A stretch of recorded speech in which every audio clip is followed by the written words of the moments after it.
Box office থেকে সোজা রাষ্ট্রপতি ভবন। শাহরুখ খানের নতুন সিনেমা ডাঙ্কি বক্স অফিসে ভালোই সাড়া পাচ্ছে। এবার তা জায়গা পেল রাষ্ট্রপতি ভবনেও। ক্রিসমাসের আগেই রবিবার 24 ডিসেম্বর রাষ্ট্রপতি ভবনে বিশেষ স্ক্রিনিং করা হলো রাজকুমার হিরানি পরিচালিত ও শাহরুখ খান, তাপসী পান্নু, ভিকি কৌশল অভিনীত সিনেমা ডাঙ্কি। কেন্দ্রের তরফে বিবৃতিতে জানানো হয়েছে, অনুপ্রবেশ ও অভিবাসন নিয়ে রাজকুমার হিরানি পরিচালিত ও শাহরুখ খান অভিনীত সিনেমা ডাঙ্কি রাষ্ট্রপতি ভবনে স্ক্রিনিং করা হলো। বর্তমান সময়ে এই গল্প অত্যন্ত প্রাসঙ্গিক বলে উল্লেখ করা হয়েছে। সূত্রের খবর, শাহরুখের সিনেমা দেখে আপ্লুত রাষ্ট্রপতি ভবনের দর্শকরা। সকলে এই সিনেমা ও অভিনেতাদের প্রশংসা করেছেন। এদিকে শাহরুখের সিনেমা রাষ্ট্রপতি ভবনে স্ক্রিনিং হবার পর খুশিতে ভাসছে ভক্তরা। রাজকুমার হিরানির এই সিনেমাকে করমুক্ত ঘোষণা করার দাবিও জানানো হয়েছে।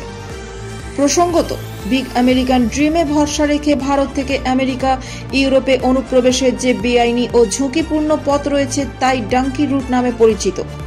প্রতি বছর দেশের বিভিন্ন প্রান্ত, বিশেষ করে পাঞ্জাব, হরিয়ানা, উত্তরপ্রদেশ ও বিহার থেকে বহু যুবক যুবতী বিদেশে জীবন শুরু করার স্বপ্ন নিয়ে ডাঙ্কি রুট ধরে অন্য দেশে অনুপ্রবেশ করে। গাধার পিঠে চেপে এক জায়গা থেকে অন্য জায়গায় যাওয়ার উদ্ধৃতি থেকে ডাঙ্কি রুট নামটি এসেছে। শাহরুখের এই সিনেমাতে 5 বন্ধুদের বিদেশ যাওয়ার মরিয়া চেষ্টা এবং পরে ডাঙ্কি রুট ধরে গন্তব্যের উদ্দেশ্যে যাত্রার কাহিনী তুলে ধরা হয়েছে।